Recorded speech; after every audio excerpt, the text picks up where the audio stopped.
میرا خیال ہے کہ بہت ہی ایک بنیادی بات میں پہلے ہی کر دیتا ہوں، اور میرا خیال آپ میں سے سب کو آلریڈی پتہ ہوگا کہ تاریخ کو دیکھنے کے کئی نقطہ نظر ہیں، اور دو جو بڑے بڑے نقطہ نظر ہیں دو پہلوؤں سے دیکھی جاتی ہے۔ ایک تو یہ کہ شخصیات کے حوالے سے، مثلا بادشاہوں کی تاریخ ہم پڑھتے ہیں جو بیسیکلی ان کے حوالے سے لکھی جاتی ہے۔ دوسری تاریخ وہ ہے جو کہ ہم جو میٹیریل سرکمسٹانسز ہیں ان کے حوالے سے جاننا چاہتے ہیں، دیکھنا چاہتے ہیں، اور اس کے بارے میں ہم معلوم کرنا چاہتے ہیں۔ اگر ہم مان بھی لیں کہ شخصیات کی بنیادوں پہ جو لکھی ہوئی تاریخیں ہیں، اگر وہ ان کو بنیاد صحیح درست مان بھی لیا جائے تو وہ میرے خیال میں 10ویں صدی سے پہلے کی تاریخ آپ کو لکھی ہوئی نہیں ملتی ہندوستان کی، برِ صغیر کی۔ تو پھر تاریخ کو ریکنسٹرکٹ کیسے کیا جائے؟ 10ویں صدی سے پہلے کیا تھا اور وہ تاریخ کیا تھی؟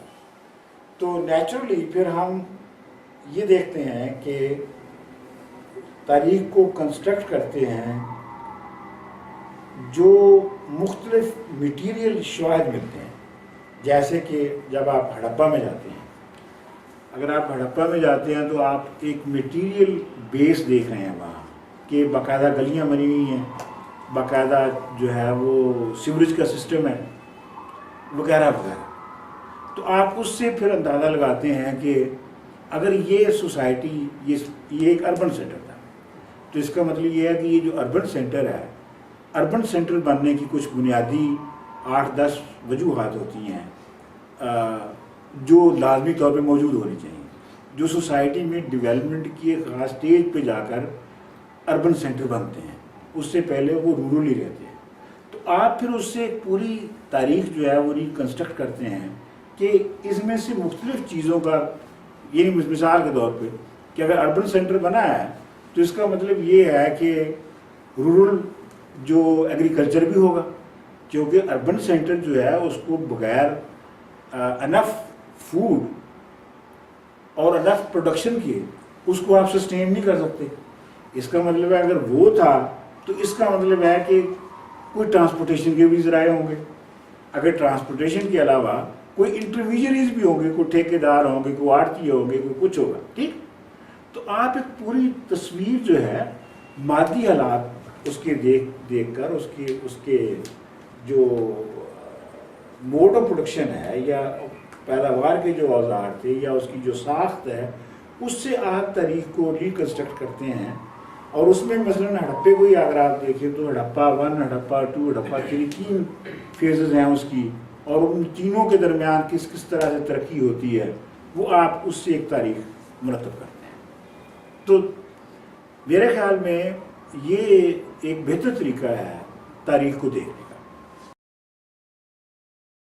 اب سوال یہ ہے کہ اب ہم پاکستان کی تاریخ کو دیکھنا چاہتے ہیں کہ پاکستان کی تاریخ جو ہے وہ اگر ہم اس والے طریقے سے، یعنی جو جس طرح سے میں نے ہڑپا آپ کو دکھانے کی کوشش کی ہے، اگر اس طرح سے دیکھنے کی کوشش کریں تو پاکستان کی تاریخ آج کیا ہے، آج ہم کہاں کھڑے ہیں یا کیا تبدیلیاں آ چکی ہیں، یہ دہشت گردی جو ہے یہ کہاں سے آئی ہے اور باقی چیزیں کہاں سے آ رہی ہیں۔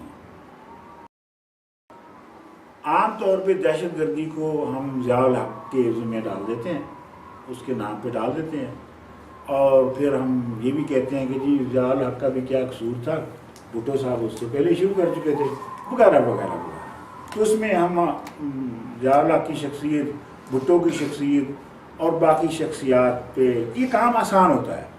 اصل میں کسی ایک بندے کو ٹارگٹ بنا کے مورود الزام ٹھہرا کے اس پہ سارا ڈال دینا ملبہ جو ہے یہ بہت آسان کام ہوتا ہے، کیونکہ باقی جو ایکسپلینیشن ہوتی ہیں وہ کمپلیکس ہو جاتی ہیں۔ وہ جیسے مجھے سمجھ میں آتا ہے وہ یہ ہے کہ پاکستان میں 1970 کی دہائی سے لے کر 1975 کی دہائی، 75 سے تقریباً جب بھٹو صاحب آئے اور بھٹو صاحب نے یہ پاسپورٹ وغیرہ جو تھے یہ فری کر بہت ہی ان کو عام کر دیا. آپ کو شاید آپ میں سے بہت سے لوگوں کو پتہ ہی ہوگا کہ بھٹو پیریڈ سے پہلے پاسپورٹ نہیں ملتا تھا. پاسپورٹ صرف پریویلیج تھی اپر کلاس کے لوگوں کی, اور جو پاسپورٹ لینے کے لیے آپ کو بہت بڑی سفارش اور کوئی سال 2 سال چاہیے ہوتے تھے پاسپورٹ لینے کے لیے. تو بھٹو صاحب نے 72 میں یہ کیا, آتے ہی انہوں نے کہا جی جو بھی بندہ آگے کہتا ہے کہ مجھے پاسپورٹ دو, اگر وہ 250 روپے دیتا ہے تو اس کو شاید 1 ہفتے میں دیتے تھے, اور اگر کوئی 500 روپیہ دے تو اس کو 24 گھنٹے میں پاسپورٹ. وہ جھوٹ بول رہا ہے سچ بول رہا ہے, ہمیں اس سے کچھ لینا تھا. پاسپورٹ اس کے ہاتھ میں دو, جہاں جانا ہے اس کو جائے. چنانچہ جو لیبر ہے اس کی بہت بڑی مائیگریشن ہوئی اس زمانے میں. دبئی کی طرف بہت زیادہ لیبر گئی, مڈل میں یورپ اور امریکہ کی طرف بھی لیبر جو ہے وہ بہت زیادہ گئی, اور اس لیبر کی اور انٹرنیشنلائزیشن کی وجہ سے جو ہے وہ بہت سی تبدیلیاں یہاں پیدا ہوئی. جس تبدیلی جو سب سے بڑی تبدیلی آئی ہے پاکستانی معاشرے میں وہ یہ ہے کہ 1970 سے جو پہلے کا نظام ہے پنجاب, سندھ اور سرحد کے موسٹلی علاقوں میں, یہ وہ سسٹم تھا بنیادی طور پہ جو دوسری صدی میں موریہ خاندان نے قائم کیا تھا. وہ یعنی مطلب کوئی 1800 سال تقریباً وہ ویسے کا ویسے ہی چلتا رہا. ایک نسل آئی, دوسری نسل اس کی جگہ آتی تھی, وہ ویسے ہی رہنا شروع کر دیتی تھی. نسلیں بدلتی جاتی تھی, ایک جگہ سے وہ اٹھاتے تھے سامان اور دوسری جگہ پہ جا کے گاؤں بنا لیا. جیسے کہ یہ پورا کالونی ایریا ہے, تو ایسٹ پنجاب سے لوگوں نے آ کے ویسے ہی گاؤں جیسے ایسٹ پنجاب میں تھے ویسے گاؤں یہاں بنا لیا. اس میں کیا تھا, اگر آپ اس پہ غور کریں, اس کی بنیاد دیکھیں تو وہ بنیادی طور پہ مینول لیبر, لکڑی کا حل, پھالے والا حل, اور اس کو آپ سمبولکلی لے لیں کہ لکڑی کے حل اور گڈھے کا ایک کلچر تھا. ہر گاؤں جو تھا موریہ خاندان نے جب بسایا تو انہوں نے کچھ جو ہر گاؤں کے لیے وہ سیلف سفیشینٹ کرنے کے لیے ہر گاؤں میں 12 سے 16 قسم کے آرٹیزنز 20 آدمی مقرر کر دیے کہ ہر گاؤں کے بسنے کے لیے 12 سے 16 آرٹیزنز ہوں گے. ان آرٹیزنز میں جلہا, نائی, موچی, لوہار, ترخان وغیرہ وغیرہ. تو جو گاؤں جو تھا وہ ایکسکلوسو سیلف ڈیپینڈنٹ خود کفیل ایک جگہ ہوتی تھی. وہ شہر سے اس کا جو رابطہ تھا اس شہر سے کیا, اس کا رابطہ دوسرے گاؤں سے بھی نہیں ہوتا تھا. مثال کے طور پہ ہمارے اور میرے ماموں کا جو گاؤں تھا ان میں کوئی 1.5 میل کا فاصلہ تھا.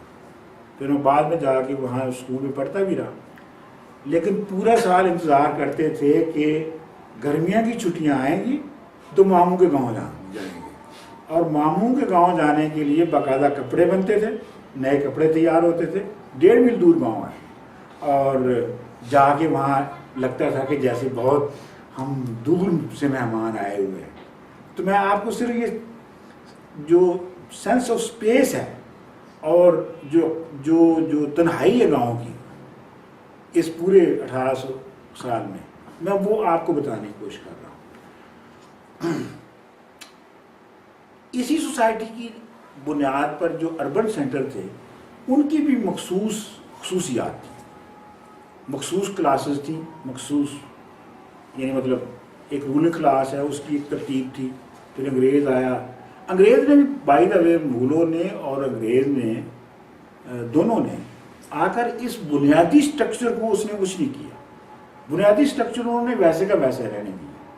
مطلب مغل آئے یا خلجی آئیں، وہی جو چوہان اور وہی جاٹ اور وہی راجپوت جو ہیں وہ ویسے ہی حکومت کرتے رہے اپنی اپنی جگہوں پہ جیسے وہ پہلے کرتے رہے. اس لیے یہ جو مثال کے طور پہ جو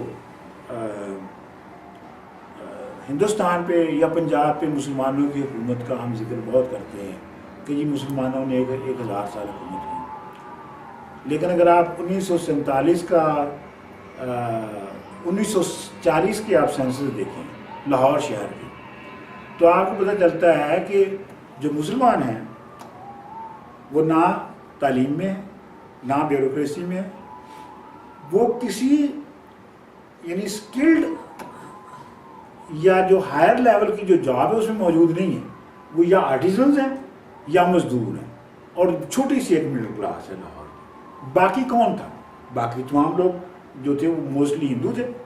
یہ اگر آپ دیکھیں یہ پوری بلڈنگز اور پورا اسٹرکچر جو ہے لاہور کا پرانا، تو یہ پورا یہ ہندوؤں کا تھا.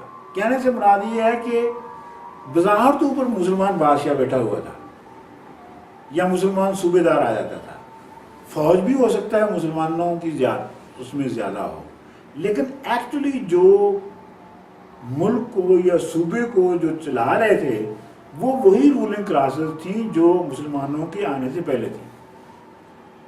یہ میرا پوائنٹ ہے اس میں. اب سن 1975 اور 1980 سے لے کر اب تک ان 30 سالوں میں جو ہے وہ یہ جو پورا 2000 سال کا سسٹم تھا یہ پورے کا پورا تبدیل ہو گیا ہے. اس میں کوئی بھی چیز وہ نہیں رہی.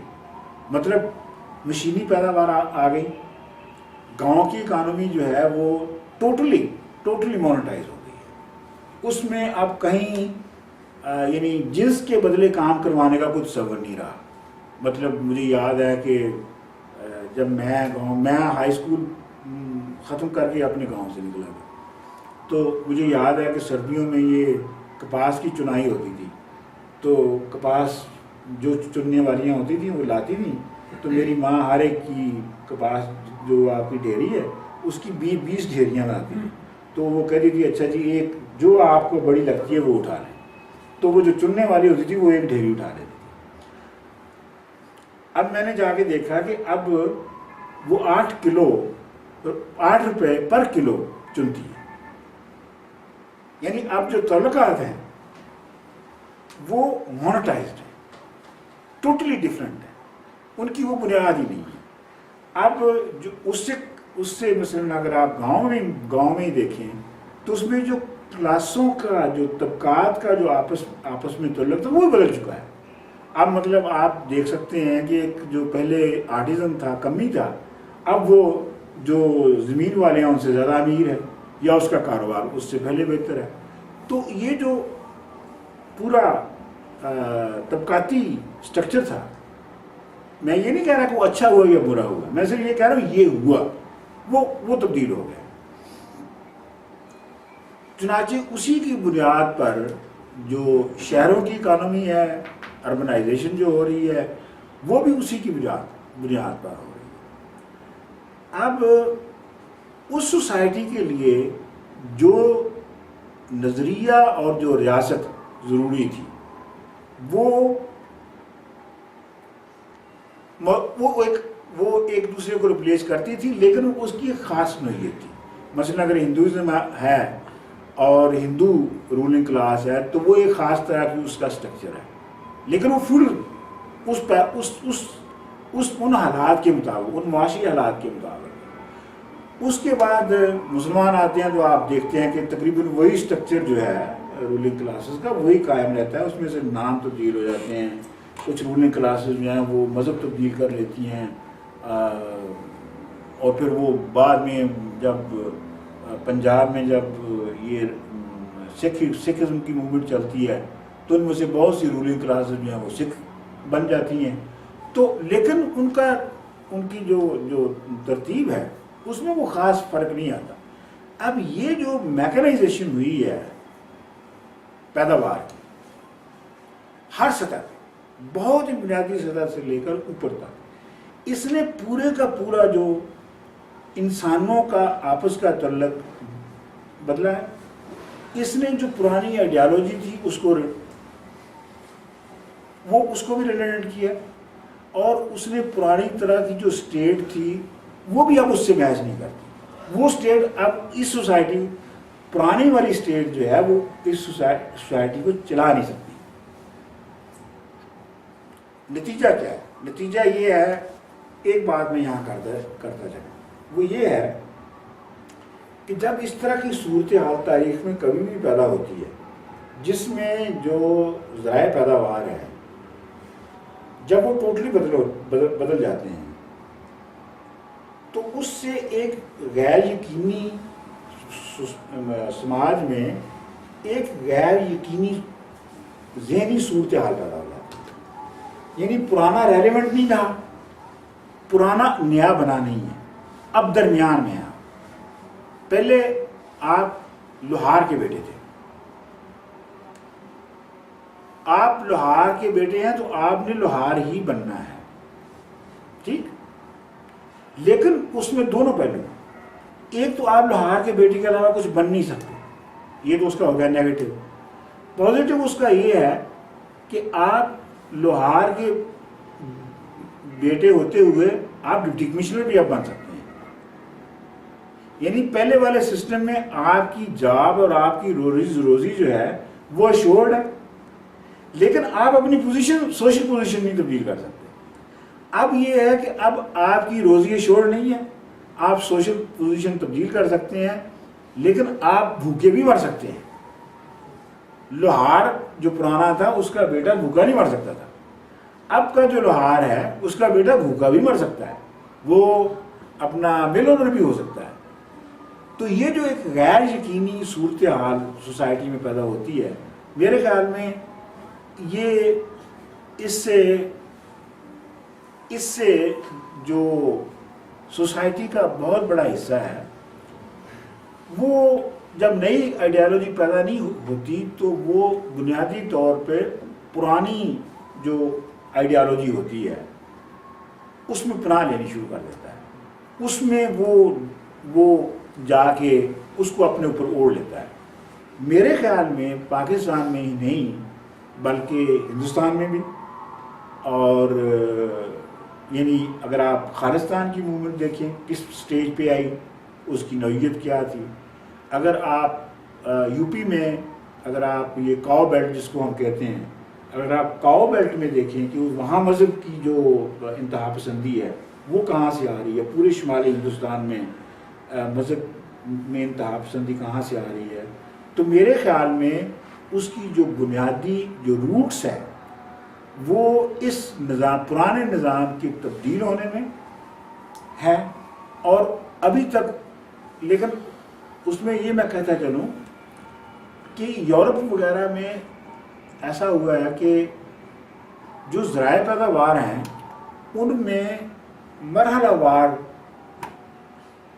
تبدیلی آئی ہے.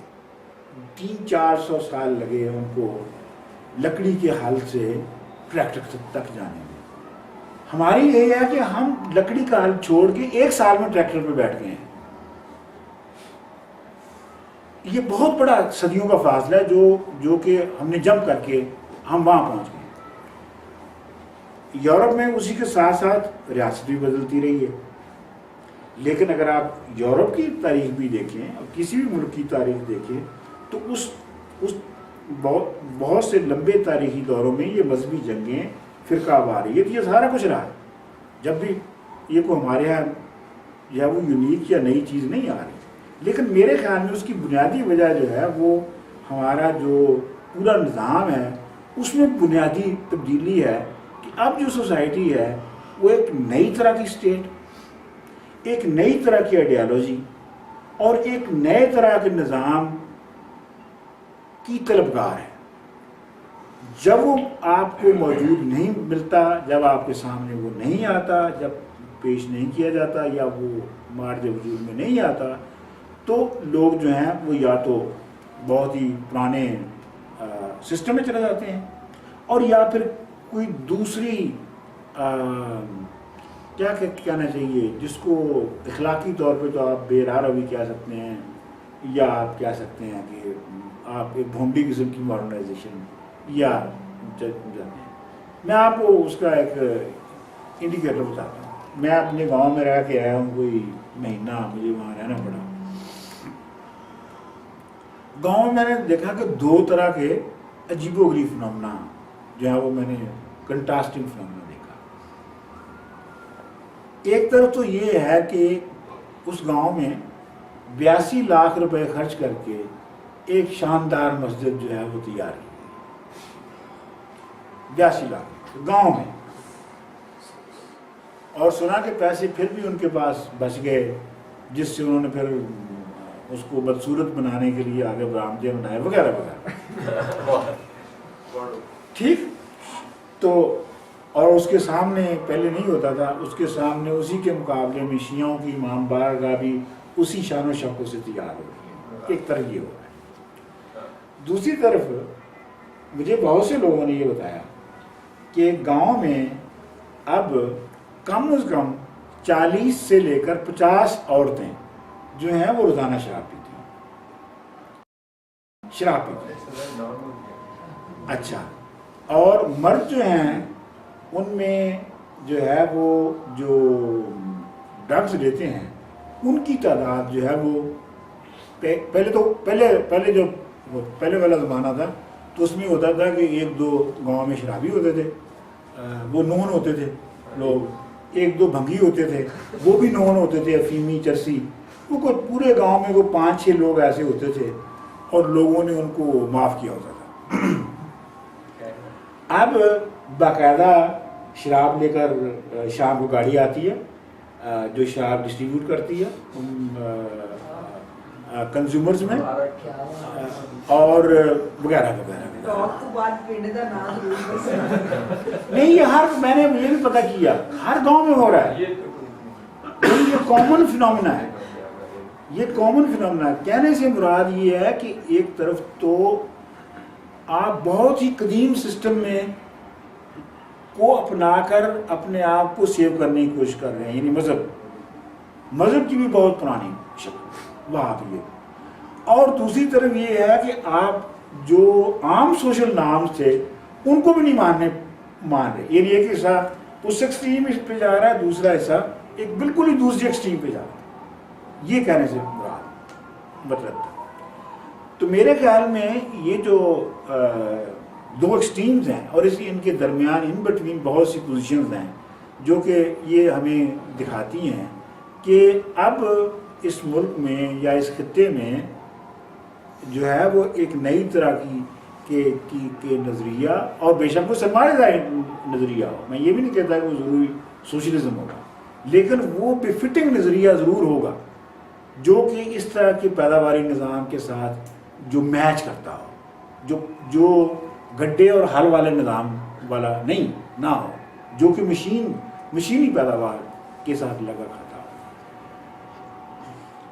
اسی کو مد نظر رکھتے ہوئے میرے خیال میں آپ دیکھ سکتے ہیں کہ اگر ہم نے آج عمران خان کی پاپولرٹی کو دیکھنا ہے کہ عمران خان کیوں پاپولر ہوا ہے، تو کیا ہم عمران خان کی شخصیت کا انالیسس کریں جو کہ ہم سارا دن کرتے ہیں، اس کا سائیکو انالیسس کریں، پھر ہم یہ دیکھیں کون کون سی ایجنسی اس کو سپورٹ کر رہی ہے، نظریہ سازش کے تحت دیکھیں جس کو نہ ویریفائی کیا جا سکتا ہے نہ ریجیکٹ کیا جا سکتا ہے. نظریہ سازش کا تو یہی ہے نا کہ نہ تو اس کو ثابت کیا جا سکتا ہے، سچ ثابت کیا جا سکتا ہے، نہ جھوٹا کیا جا سکتا ہے.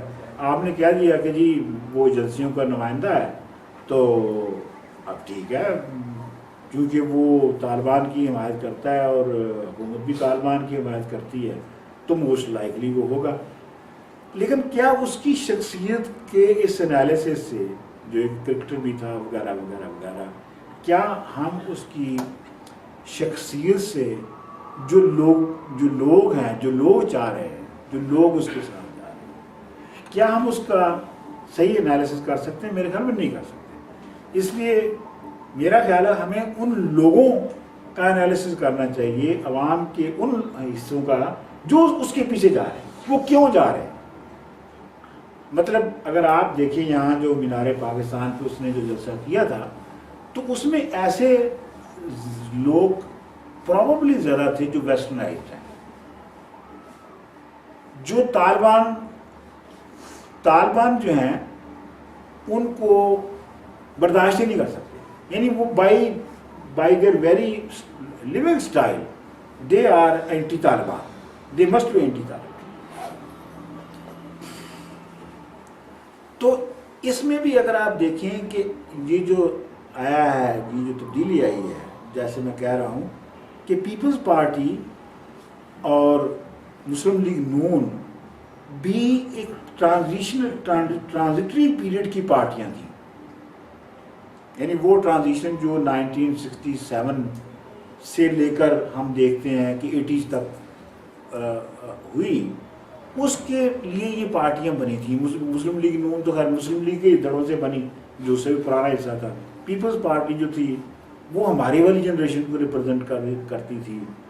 ہماری والی جنریشن سے مراد وہ لوگ جو 1947 کے قریب پیدا ہوئے اور وہ پہلی دفعہ 1967 66 68 میں بی اے ایم اے کر کے نکلے تھے. تو ایک یعنی مسلمان نوجوانوں کی ایک پہلی کھیپ تھی جو کہ تیار ہو کے آئی تھی، اور وہ کیونکہ نظام بھی ساتھ تبدیل ہو رہا تھا تو اس لیے بھٹو جو تھا وہ اپیل کرتا تھا کہ وہ چینج کرے گا اور وغیرہ وغیرہ.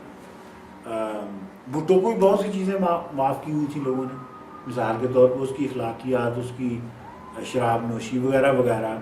لوگ جو تھے وہ اس پہ دھیان نہیں دیتے تھے، کوئی بھی لوگوں کو یقین تھا وہ شراب پیتا ہے، لیکن لوگوں کے لیے یہ میٹر نہیں کرتا تھا. لوگوں کو یہی پتا تھا کہ یہ عورتوں کے پیچھے بھاگتا ہے، لیکن لوگ اس کو بھی یعنی مانتے نہیں تھے. بلکہ میں نے ایک جگہ پہ ایک جماعت اسلامی کے نوجوان کا ڈائلاگ سنا. ایک بابا پیپلز پارٹی کا جھنڈا کھڑا تھا، گاڑی تھی بابے کی، لیکن اس نے پیپلز پارٹی کا جھنڈا اٹھایا ہوا. تو یہ جماعت اسلامی والا کہنے لگا بابا جی کچھ شرم کرو، یہ آپ ایک زانی کی حمایت کر رہے ہیں، یہ تو عورتوں کے پیچھے بھاگتا ہے اور یہ کرتا ہے. تو بابا بڑے ہی آرام سے کہنے لگا جوان نوجوان آدمی ہیں، خوبصورت ہے، شکل ہے، تو وہ عورتوں کے پیچھے جائے گا نا، منڈیاں کے پیچھے دن. تو مطلب کہنے سے مراد یہ ہے کہ جب عوام کسی ایک ٹرینڈ کے ساتھ ہوتی ہے تو وہ بہت سی چیزوں کو ڈسکاؤنٹ کر دیتی ہے. جیسے کہ اب عمران خان کی بہت سی چیزوں کو عوام ڈسکاؤنٹ کر رہی ہے کیونکہ عوام کا ایک اپنا ایجنڈا ہے، ایک ان سیٹ ان ریٹن ایجنڈا ہے جو وہ چاہتے ہیں. بائی دا بہت سی سملیرٹیز ہے اس وقت جو کلاس آ رہی ہے پولیٹکس میں، ان میں اور جو 1970 ہمارے والی جو کھیپ تھی جو سیاست میں آئی تھی ان میں بہت سی سملیرٹیز ہیں. کلاس ایک نہیں ہے، کلاسز ڈفرینٹ ہیں، لیکن یہ ہے کہ ہم بھی زیادہ تر وہ لوگ تھے یعنی جو پیپلز پارٹی کا پیغام پہنچانے والے وہ لوگ تھے جو ٹریڈیشنلی سیاست میں نہیں، سیاست کو لائک نہیں کرتے تھے، لیکن وہ اس پروسیس میں پولیٹیسائز ہوئے تھے. یہ بھی جو حصہ آ رہا ہے عمران خان کے ساتھ، اس میں بھی ایک بات یہ اگر آپ غور کریں کہ یہ بنیادی طور پہ یہ وہ کلاس یا وہ کلاس کے حصے ہیں جو عام طور پر پالیٹکس میں دلچسپی نہیں لیتی. ان میں مثال کے طور پہ یہ جو اپر مڈل کلاس کے لڑکے لڑکیاں جن کو ممی ڈیڈی کلاس میرے خیال میں آج کل یہاں کہا جاتا ہے، اگر آپ ان کو دیکھیں تو ان کو تو ضرورت نہیں تھی سیاسی ہونے کی، کیونکہ حکومت کسی کی بھی ہو، فوج کی ہو، یا ان کا کام تو ہو ہی جاتا تھا، ان کا کام تو گھر بیٹھے ہی ہو جاتا تھا. اب یہ کہ اس کلاس کو بھی اب یہ لگ رہا ہے کہ یہ جو اسٹیٹ ہے یہ ہمارے اب انکل اور ڈیڈی کے جو ہمارے ذاتی کام ہیں اگر وہ تھوڑے بہت ہو بھی جائیں، لیکن جب تک یہ ریاست جو ہے اس کو ایک خاص طریقے سے ریفارم نہیں کیا جاتا تب تک ہماری جو زندگی کی کوالٹی ہے وہ بڑھ نہیں سکتی. یہ میری ریڈنگ ہے، مطلب دس از دا وے آئی ایم ریڈنگ اٹ. تو میرا خیال ہے کہ اس ٹرینڈ کو بہت ہی کلوزلی اور مائنیوٹلی دیکھنے کی ضرورت ہے کہ اس وقت کیا ہو.